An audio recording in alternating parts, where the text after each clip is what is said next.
আমরা জিম্মি, জিম্মি আসলে কে কাকে করেছে? আশফাক নিপুণ জয়া আহসানকে জিম্মি করেছেন নাকি জয়া আহসান আশফাক নিপুণকে জিম্মি করেছেন, কোনটা? সত্যি বলতে এখন রুনা লায়লার ভেতরে মানে আমি রুনা লায়লা, এখন আর জয়া আহসান বলে কোনো, আমার তো মনে হয় না যে মানে আমাদের এটা রিলিজ করবার পরে যেই রকম ভালোবাসা পাচ্ছি আর মানুষ যেভাবে আপ্লুত, মানুষ যেভাবে পছন্দ করছে, তো আমি নিজেই এখন নিজেকে রুনা লায়লার জীবনী যাপন করছি, রুনা লায়লার ভেতরে মানে জিম্মি হয়ে আছি। নামটাও কিন্তু খুব দারুণ, মানে রুনা লায়লা বলতে এই নামটা কিন্তু আমাদের কাছে অন্যরকম ভাবে পরিচিত। আমি সেই প্রশ্নটা অবশ্যই আশফাক নিপুণের কাছে যাব যে অনেক নাম তো ছিল, কেন রুনা লায়লা এবং রুনা লায়লা রূপে কেন জয়া আহসান? নামটা খুবই খুবই খুবই একটা ইম্পর্টেন্ট ব্যাপার যে কোনো ক্যারেক্টারের জন্য, এবং কোন একটা ক্যারেক্টারকে যদি আপনি একদম প্রপার নামটা দিতে পারেন, গল্পের জন্য প্রপার যে নামটা, তখন মোটামুটি আপনার 30% জব ইজ ডান, কারণ তখন অটোমেটিক্যালি ক্যারেক্টারের মধ্যে ঢুকে যায়। এখন আমাদের যে ক্যারেক্টারটা মিস লায়লা মানে রুনা লায়লা, এবং উনি টুকটাক গানও করেন এবং গান করার চেষ্টা করেন, স্বপ্ন দেখে গানের প্রতিযোগিতায় অংশগ্রহণ করার ইচ্ছা আছে। সো সবকিছু মিলাই না আমার মনে হচ্ছিল যে এই মানে এই ক্যারেক্টারটার জন্য রুনা লায়লার চেয়ে বেটার নাম আর কিছু হতো না। মানে রুনা লায়লা বললেই না আসলে আমার প্রথমে এখন এই ক্যারেক্টারটাই প্রথমে মাথায় চলে আসে।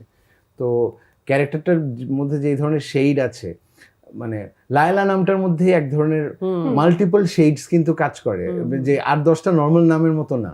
সো যেহেতু ক্যারেক্টারটা অনেক বিভিন্ন রকমের শেডের, মানে এটা এমন না যে খুবই ব্ল্যাক এন্ড হোয়াইট অথবা। আমরা প্রচারণার সময়ও দেখেছি জয়া আহসান বিভিন্ন রূপে এসেছেন, কখনো খুবই সাধারণ একটা লুক দেখতে পাচ্ছি, কখনো একদম নায়িকার মতো ফুল গুজে, কখনো আবার হিজাব পরে, মানে অনেক ধরনের লুকে আমরা তাকে দেখেছি। হ্যাঁ, ওগুলো তো স্টিল ফটোগ্রাফ। ইভেন আপনি যদি প্রোমোটাও দেখে থাকেন, প্রোমোটা তো অলরেডি তো রেল লাইনে শুয়ে আছেন, যে চটপটে যে স্বতঃস্ফূর্ত। আমার খুবই ইচ্ছা ছিল যে আসলে একসময় জয়াপার সাথে এভাবেই কাজ করবো, যে এমন কোন একটা ক্যারেক্টার যদি করতে পারি যেটাতে তার স্বতঃস্ফূর্ততাটা চলে আসবে। সো লায়লা নামটার মধ্যে না আমি সবকিছুই পাই সেটার মধ্যে।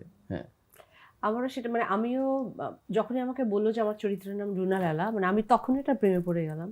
কারণ আমি খুবই একমত যে একটা নাম একটা সময়ের গল্পকে ধারণ করে, সেই মানুষটার আসলে জন্ম কখন, সেই মানুষটার ব্যাকগ্রাউন্ড বলে দেয়, সেই মানুষটার পারিবারিক অবস্থান বলে দেয়, তারপর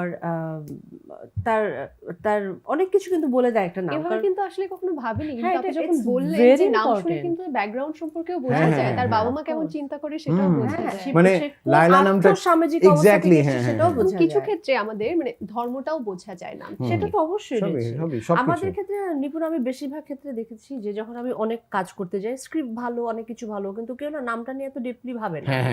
আমি এটা 2-1 জনের ভিতরে খুব বেশি, তার মধ্যে একজন গিয়াসউদ্দিন সেলিম, ওনার নাম চুজ করা ভীষণ ভালো।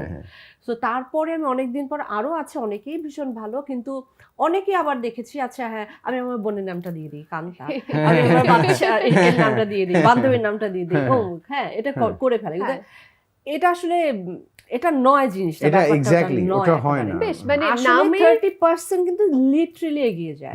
মানে যখন রুনা লায়লা আমাকে বলে এটা ক্যারেক্টার নাম রুনা লায়লা, আমার আর মানে আমি চট করে একটা মানে অল্প বুদ্ধি, মানে মোটামুটি বুদ্ধি আছে ঠিকঠাক, এরকম মানুষ কিন্তু বুঝে ফেলবে যে এক্স্যাক্টলি কি হতে পারে। ইভেন ওনার অফিসের কলিগরা যখন সিরিজে যখন বলে মিস লায়লা, তো তখন না অটোমেটিক্যালি আবহটাই চেঞ্জ হয়ে যায়। আমি যদি অন্য কোনো নাম দিতাম তাহলে কিন্তু আমি ধরেন দিলাম মিস সুমি, তাহলে না এই যেই আবহটা তৈরি করা দরকার ওটা আসতো না।